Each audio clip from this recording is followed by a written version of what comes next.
Bueno, vamos a hablar del paro. Estoy con Mariano Martín, que siempre nos da una mano desde ámbito financiero, es el periodista de los más respetados que existen en el mundo de el análisis de lo gremial, y está con nosotros Carlos De Angelis. Bienvenido, Carlos, una vez más, sociólogo, director del Centro de Opinión Pública y Estudios Legales. Estudios Sociales. Estudios Sociales. De la Facultad de Son largos esos títulos. Sí, COPES le decimos, para abreviarlo.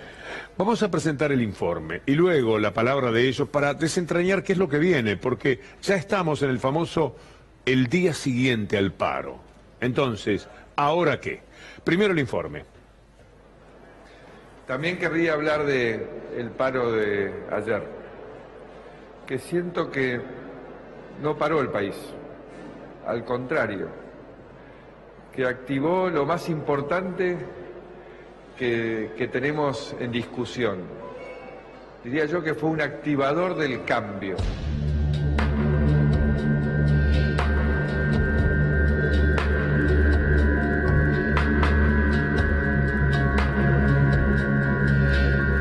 Fue una jornada y un paro de actividades, un cese de actividades que fue contundente. Porque vimos, como nunca vimos antes, una toma de conciencia, una profundización del debate de qué es lo que sirve para construir futuro. Contribuye con sus dichos, con sus palabras a seguir descalificando y desconociendo la representatividad y la legitimidad de los dirigentes sindicales. Para nosotros era un paro innecesario, era un paro que cuando hay una vocación de diálogo, me parece que tenemos que agotar esa instancia de diálogo antes de llamar un paro.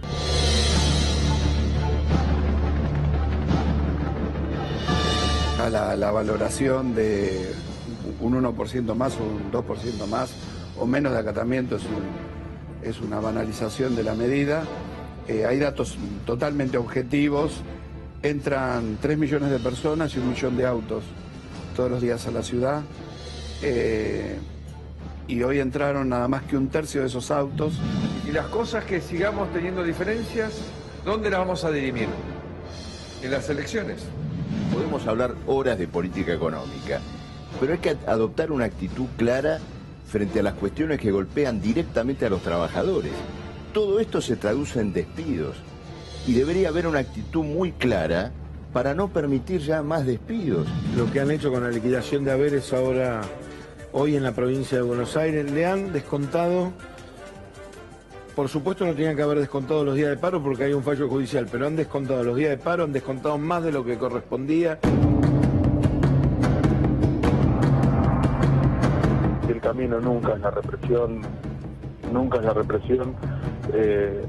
Creo que en un contexto donde crece la indigencia, donde crece la pobreza, donde crece la marginalidad social y la precariedad laboral, no se puede optar por la precarización.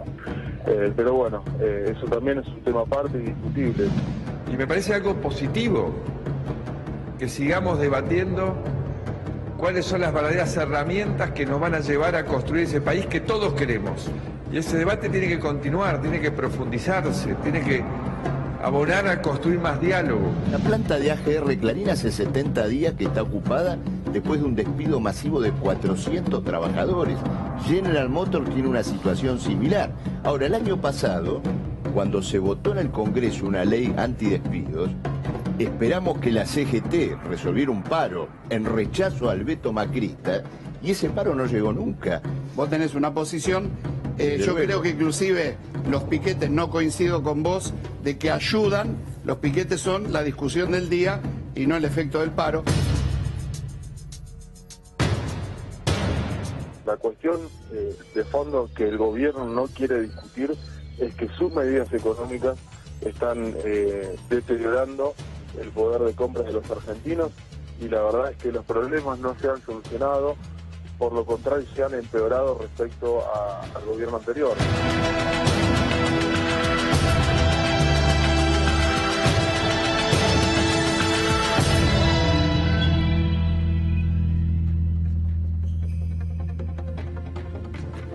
Cautivante informe, con la firma de Andrés Casasnovas y Adrián Guillot y todo el equipo de editores. estamos en situación. Si no hubiéramos sabido nada del paro, hemos entendido perfectamente cuál es la discusión. ¿Qué es lo que viene ahora? ¿Una tregua? Entiendo que sí, Víctor Hugo, gracias por la invitación.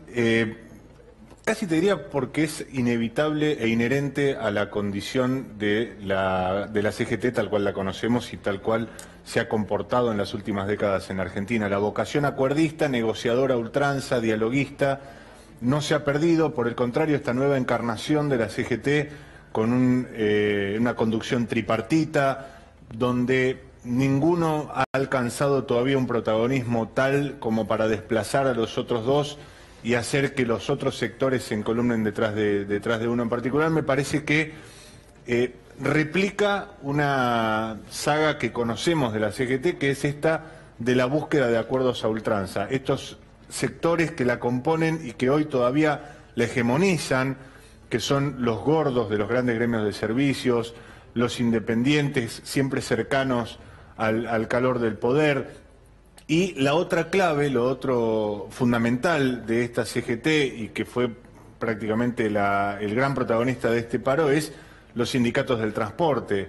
La retención del transporte público de pasajeros es lo que, mucho más allá de los piquetes y de la acción callejera de la izquierda, es lo que termina consagrando la contundencia del paro junto con, por supuesto, el interior del país. Claro, la percepción es que fue un paro casi a pesar de la CGT. No querían llegar al paro, ¿no? La famosa movilización, y pone la fecha y algunas palabras que no voy a reproducir aquí, lo forzó a la CGT, algo que iba contra casi su naturaleza. Entonces, una medida basada en dificultades económicas muy complicadas, una situación muy difícil para la población en este momento, contrastada con una legitimidad muy pobre de este triunvirato y una especie de duelo que no se terminó con Moyano. Moyano condujo muchos años la CGT con su estilo, su impronta, su espíritu guerrero, y aparece unos días antes con Angelici entronizando al nuevo presidente de la AFA. Es muy complejo de entender rápidamente esa transición de un dirigente combativo y respetado, porque era respetado, hasta lo que no estaban de acuerdo con él, contra esa nueva imagen de un dirigente deportivo. Entonces, esas contradicciones aparecieron en un discurso. El gobierno rápidamente fue con algo inexpugnable, que es la cantidad de años que están a cargo de los sindicatos, 30 años, 32 años, 35 años, de alguna forma son monarcas en sus gremios. Entonces, eso también mucha gente lo ve y lo critica, y mucha gente muy temerosa de perder el trabajo. También hay que tenerlo en cuenta, sí, Carlos, hay que comprenderlo eso. Hay algo llamativo que siempre es muy sintomático, que siempre que hay una medida de fuerza, que siempre que se produce un paro, y más de la contundencia del que hemos encontrado, de repente aparecen los comunicadores que recuerdan cuántos años llevan en sus sitiales los dirigentes sindicales, la poca democracia interna que hay en muchos casos. Pero viste que en algunos momentos entra más ese discurso. Por supuesto, bueno, es el momento mágico donde el gobierno, también un gobierno que por otro lado hizo de su vocación acuerdista con los sindicatos un culto durante el primer año del mandato, y que solo a instancias de la medida de fuerza y del plan de lucha resuelto por la CGT empieza a recordar todas estas cuestiones que, por supuesto, a su electorado más duro, y de esto sabés mucho más vos, a su electorado más duro le encanta que se discutan los mandatos de los dirigentes sindicales y demás. El tema es que nadie está discutiendo la cuestión de fondo, que es el deterioro de las condiciones socioeconómicas, las condiciones que terminaron empujando con más o con menos decisión a la CGT a tomar un paro, al que después se sumó la izquierda clasista, los gremios rebeldes, la CTA, etcétera, etcétera, pero que sin la convocatoria original de la CGT no hubiera tenido ni por asomo la contundencia que tuvo. No, por supuesto, además la CTA había anunciado previamente otro paro. Pero vos fíjate cómo son los acontecimientos y esta Argentina tan ciclotímica, ¿no? El 24 de marzo una marcha muy importante, dura, muy opositora, pero después el 1 de abril la Plaza de Mayo envalentona el gobierno.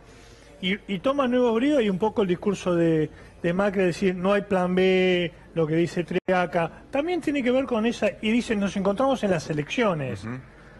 Muchachos se tienen fe, Sí. Lo que queda claro es que el gobierno, cuando uno lo consulta por, de alguna manera, el inicio de la charla, el día después, qué va a pasar con el vínculo entre el sindicalismo organizado y el gobierno, los funcionarios dicen, nosotros no tenemos nada que cambiar. Nosotros hemos sido no solamente votados, sino que hemos recibido, y esto lo remarcan funcionarios de primerísima línea, hemos recibido un espaldarazo extraordinario, que yo también lo pondría entre comillas, hay que ver en la comparación con las otras movilizaciones populares qué fue lo que pasó el 1 de abril, pero sin embargo el gobierno dice, nosotros estamos muy revalidados y vamos a seguir en el mismo sendero. Sí, ahora pasamos, yo creo que ahora, si bien la conflictividad no va a bajar, no hay crisis de gobernabilidad porque ahora entramos directamente en el periodo electoral. Y ahora es importante ver cuáles son las cartas sobre la mesa para jugar en las elecciones. Breve, pero un lujo haberlos tenido. Muchas gracias. Un gusto, Víctor Hugo. Un Gracias. gusto.